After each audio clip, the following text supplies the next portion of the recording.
Dr. Sarah Chun wiped the grease from her hands with a worn cloth, leaving dark stains on the fabric that had seen countless repairs.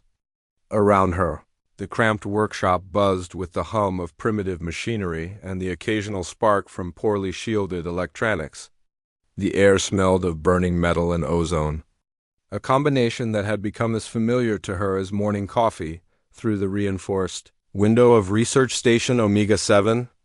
She could see the sleek ships of the Zephyrian Empire hanging in space like silver daggers against the starfield.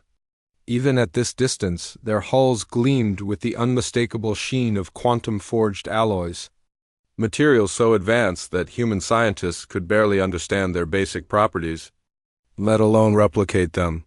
"Pathetic," came a voice from behind her, dripping with condescension. Sarah didn't need to turn around to know that Commander Veltar had entered her workshop. The Zephyrian's voice carried that particular tone that all of his species seemed to master from birth, a mixture of superiority and barely contained amusement that made every word feel like a personal insult. Sarah continued working on the device before her, a collection of copper wires, steel plates, and what appeared to be components salvaged from a dozen different human machines. To any observer, it looked like the desperate creation of a primitive mind trying to compete with forces far beyond its understanding. "Commander," she acknowledged without looking up, her steady hands continuing to adjust the magnetic coils that formed the heart of her project. "Come to observe the quaint human customs again?" Veltar's laugh was like the sound of breaking crystal, beautiful and sharp. "Indeed, Dr. Chun, the High Council finds your species' persistence ... entertaining." He moved closer, his tall, angular frame casting a shadow over her work. "Tell me, what is this latest contraption supposed to accomplish?" Sarah finally looked up, meeting the alien's 4 golden eyes with her own steady brown gaze. Veltar stood nearly 8 feet tall, his pale blue skin stretched tight over a frame that seemed to defy human understanding of anatomy. Like all Zephyrians, he possessed an otherworldly beauty that made humans feel crude and primitive by comparison. "It's a magnetic field generator," she said simply. "Nothing that would interest the mighty Zephyrian Empire, I'm sure." "Magnetic fields?" Veltar picked up one of her tools, a simple wrench that looked ancient compared to the light-based construction implements his people used. "How wonderfully ... primitive. And what do you hope to accomplish with such crude methods?" Sarah bit back her first response. 3 months had passed since the Zephyrian fleet had arrived in Earth's solar system, and in that time she had learned to control her temper around the aliens. Not because she respected them, but because anger would not help her complete her work. The Zephyrians had come not as conquerors but as observers, claiming to represent a galactic community of advanced civilizations. They had made it clear that humanity was far too primitive to be considered for membership in their society, but they had agreed to establish this research station to study human quaint attempts at technology. "I'm trying to solve a problem," Sarah said, returning to her work. "Sometimes simple solutions are the most effective." "Simple?" Veltar's laugh filled the workshop again. "My dear Dr. Chun, there is nothing simple about what my people have accomplished. Our ships cross the galaxy in days, powered by controlled singularities. Our weapons can crack planets, and our shields can deflect the force of exploding stars. What could your magnetic fields possibly achieve against such power?" Sarah's hands never paused in their work, even as she felt the familiar burn of humiliation in her chest. She had devoted her entire life to physics, earned 3 doctorate degrees, and published papers that had advanced human understanding of electromagnetic forces by decades. But to the Zephyrians, she was nothing more than a clever animal playing with sticks and stones. "Perhaps nothing," she admitted. "But that's what research is for." Veltar set down the wrench with obvious distaste, as if the mere touch of human-made metal offended him. "The High Council grows weary of this charade.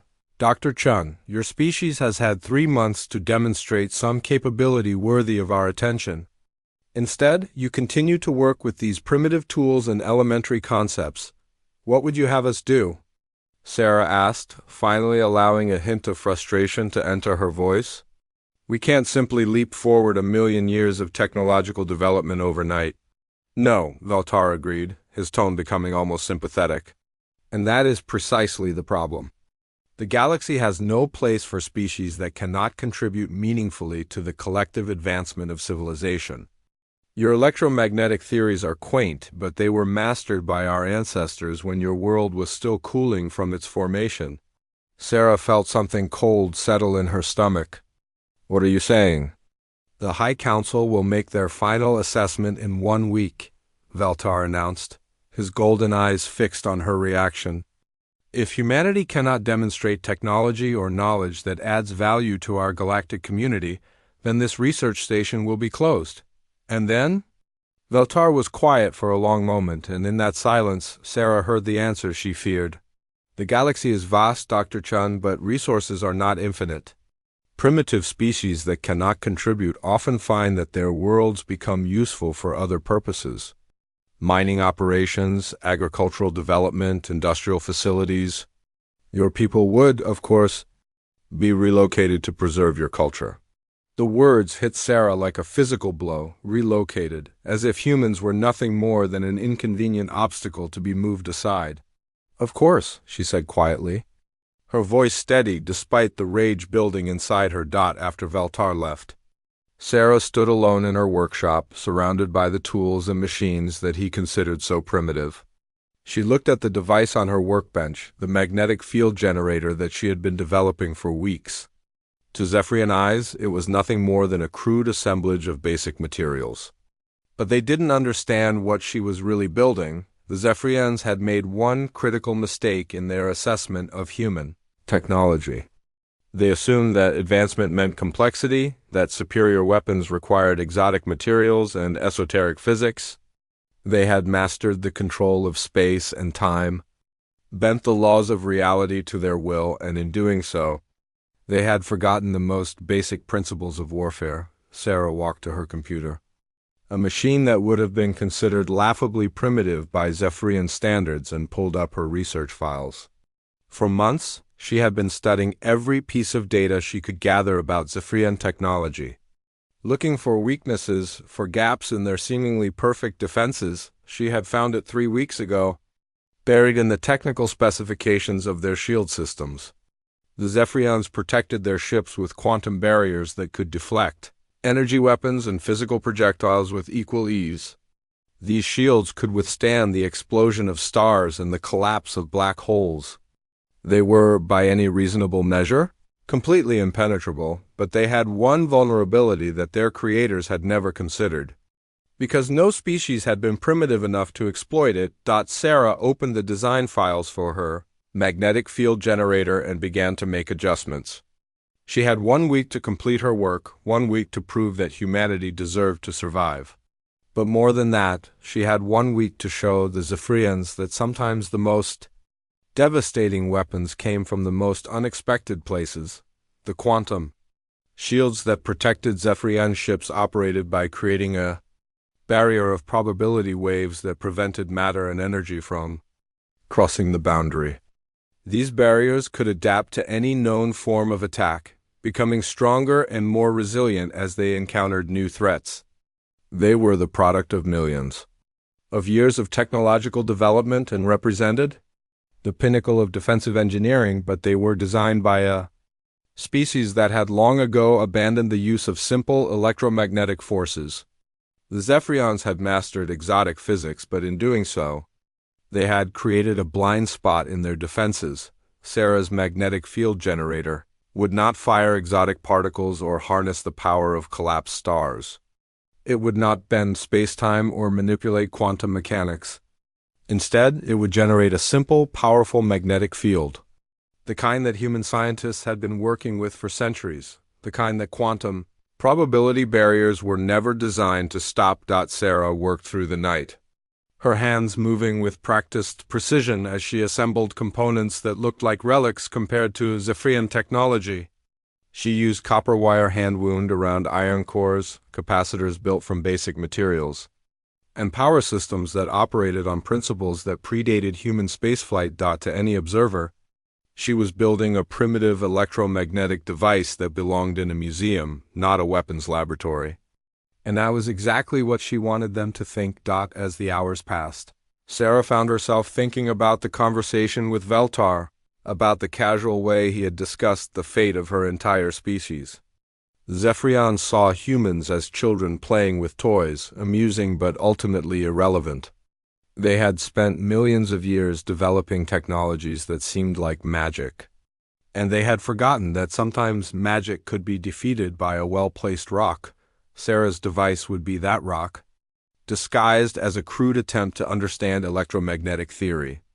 And when the time came, the next morning brought Sarah a visitor she hadn't expected. Dr. Marcus Webb, the station's chief administrator, stood in her workshop doorway with the kind of expression that usually preceded very bad news. "Sarah," he said, stepping carefully around the cables and components that covered most of the floor, "we need to talk." Sarah didn't look up from the power coupling she was adjusting. 3 days had passed since her conversation with Commander Veltar, and she had barely slept. Every waking moment had been spent refining her device, testing configurations, and double-checking her calculations. "If this is about the power draws I've been making, I can explain," she said. "The capacitor array needs to be charged gradually to avoid overloading the station's grid." Marcus sat down on the only clear chair in the room, which happened to be a repurposed cargo container. "It's not about the power usage, Sarah. It's about what Veltar told me yesterday." Sarah's hands finally stopped moving. She had been dreading this conversation, knowing that eventually someone would ask her about the Zephyrian commander's ultimatum. "He said the High Council is conducting a final evaluation," Marcus continued. "That if we don't demonstrate something significant in the next 4 days, they're going to recommend that Earth be ... repurposed." "That's what he told me too," Sarah said quietly. "And you didn't think to mention this to anyone?" Sarah set down her tools and turned to face the older man. Marcus had been like a father to her during her years at the research station, supporting her work even when others questioned its practical value. He deserved better than half-truths and evasions.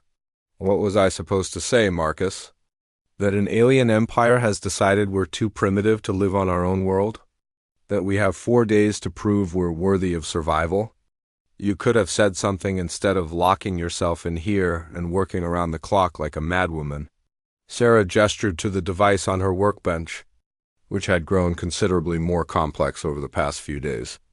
Multiple copper coils surrounded a central core, connected to banks of capacitors and a control system that looked like it had been assembled from spare parts. "I am saying something," she replied. "I'm saying it with this." Marcus looked at the device with the expression of someone trying to understand a foreign language. "Sarah, what exactly is that thing?" "It's a magnetic field generator. A very powerful one. And you think that's going to impress the Zephyrians? They have technology that can manipulate gravity itself. What's a magnetic field going to accomplish?" Sarah turned back to her work, making fine adjustments to the coil alignment. "Sometimes the old ways are the best ways, Marcus." Before Marcus could respond, the workshop door opened again and Commander Veltar entered, followed by 2 other Zephyrians that Sarah didn't recognize. The aliens moved with the fluid grace that all of their species possessed, as if they were swimming through air instead of walking. "Dr. Chun," Veltar said, his golden eyes scanning the workshop with obvious amusement. "I see you've been quite busy since our last conversation."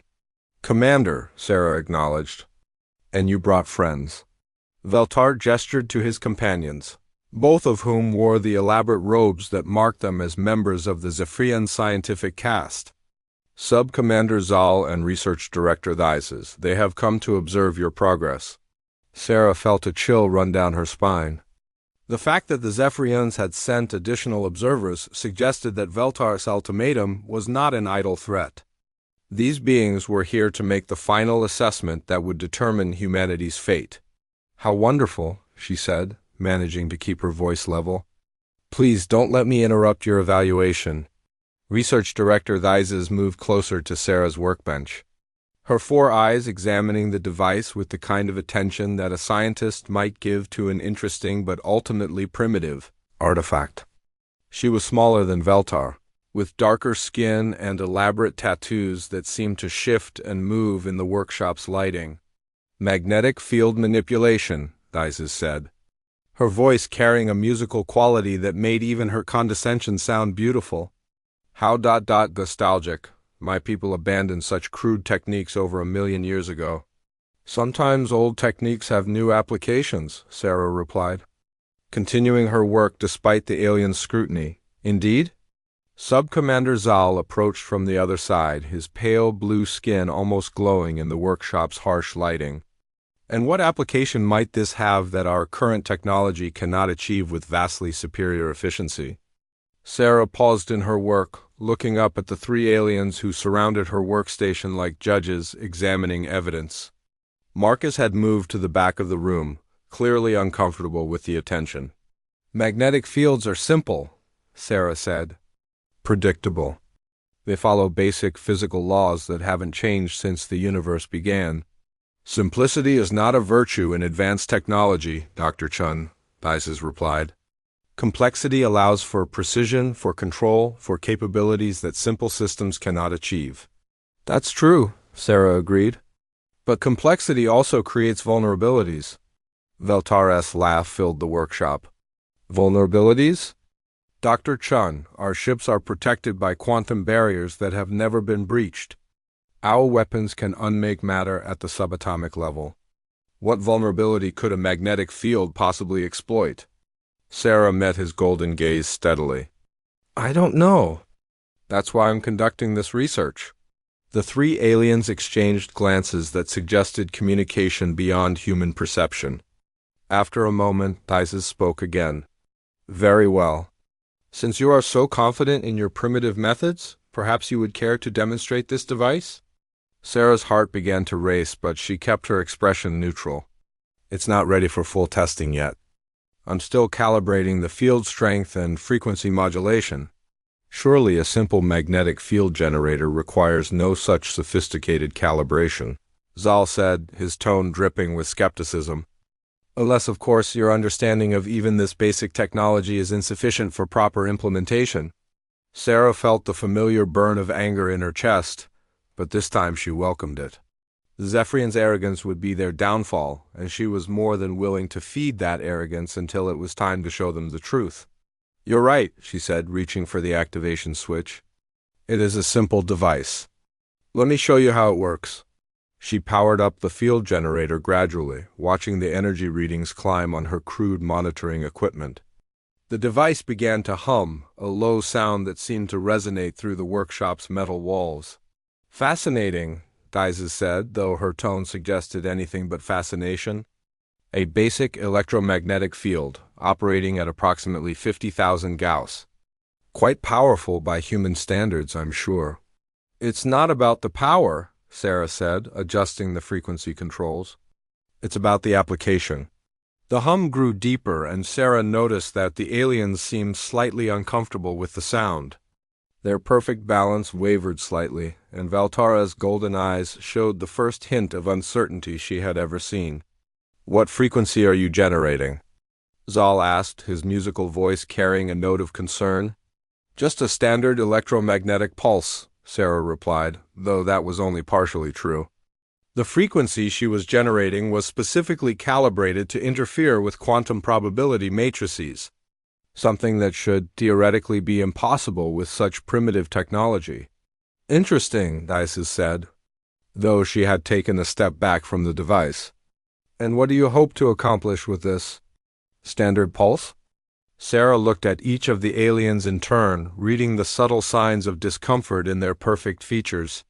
They were beginning to realize that something was wrong, but their arrogance prevented them from taking a human device seriously. I'm testing a theory about resonance frequencies, she said. Sometimes the most complex systems can be disrupted by the simplest inputs. Ridiculous, Veltar declared, though his voice lacked its usual confidence. Quantum barriers cannot be affected by primitive electromagnetic fields. You're probably right, Sarah agreed, making another adjustment to the frequency controls. The hum deepened again, and now all three aliens were visibly uncomfortable. But it's worth testing, don't you think? She increased the power output by another 10%, and suddenly Sub-Commander Zal stumbled, his perfect balance completely disrupted. The other two aliens immediately moved to steady him, their golden eyes wide with something that might have been fear. "Turn it off," Thaisis commanded, her musical voice now carrying an edge of panic. "Of course," Sarah said, powering down the device immediately. "I'm sorry if the frequency was uncomfortable. I didn't realize that Zephyrian physiology was sensitive to electromagnetic fields."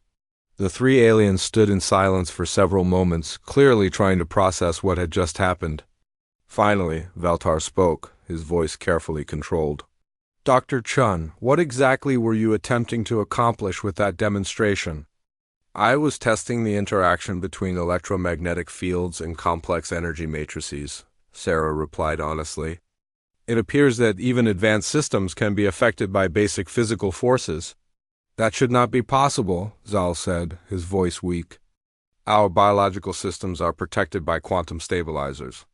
"And yet it happened," Sarah pointed out, "which suggests that there might be applications for electromagnetic technology that your people haven't considered." Thaisis had recovered her composure, but the final day arrived with an ominous silence that seemed to hang over Research Station Omega-7 like a shroud. Sarah had worked through the night, making the last adjustments to her device, and now she stood before what looked like a collection of primitive components that no sane person would consider a threat to an advanced alien fleet. The workshop door opened, and Marcus entered with a grim expression. "They're here," he said simply. "The entire High Council. 12 ships just dropped out of hyperspace." Sarah nodded, her hands steady as she made a final calibration to the frequency modulator. Through the reinforced window, she could see the new arrivals taking their positions around the research station. The Zephyrian ships moved with predatory grace, their quantum hulls gleaming like silver predators circling wounded prey. "How long do we have?" she asked. "The evaluation begins in 1 hour," Marcus replied. "Veltar wants all senior staff present for the final assessment." "Good, that gives me enough time to finish the power coupling." Sarah picked up a worn copper cable, connecting it to what appeared to be a simple electromagnetic coil. To any observer, it looked like she was preparing to demonstrate a basic physics experiment. "Sarah," Marcus said quietly, "whatever you're planning, I want you to know that I believe in you. If anyone can find a way out of this, it's you." She looked up from her work, meeting his eyes with a confidence that seemed to surprise him. "Marcus, I need you to do something for me. When the evaluation begins, I need you to make sure that all the station personnel are in the central conference room." "Why?" "Because what I'm about to do is going to upset some very powerful aliens. And I want our people as far away from the external bulkheads as possible." Before Marcus could ask what she meant, the workshop door opened again, and Commander Veltar entered, accompanied by an alien that Sarah had never seen before. This newcomer was taller than Veltar, with skin that seemed to shift between silver and blue, and robes that appeared to be woven from light itself.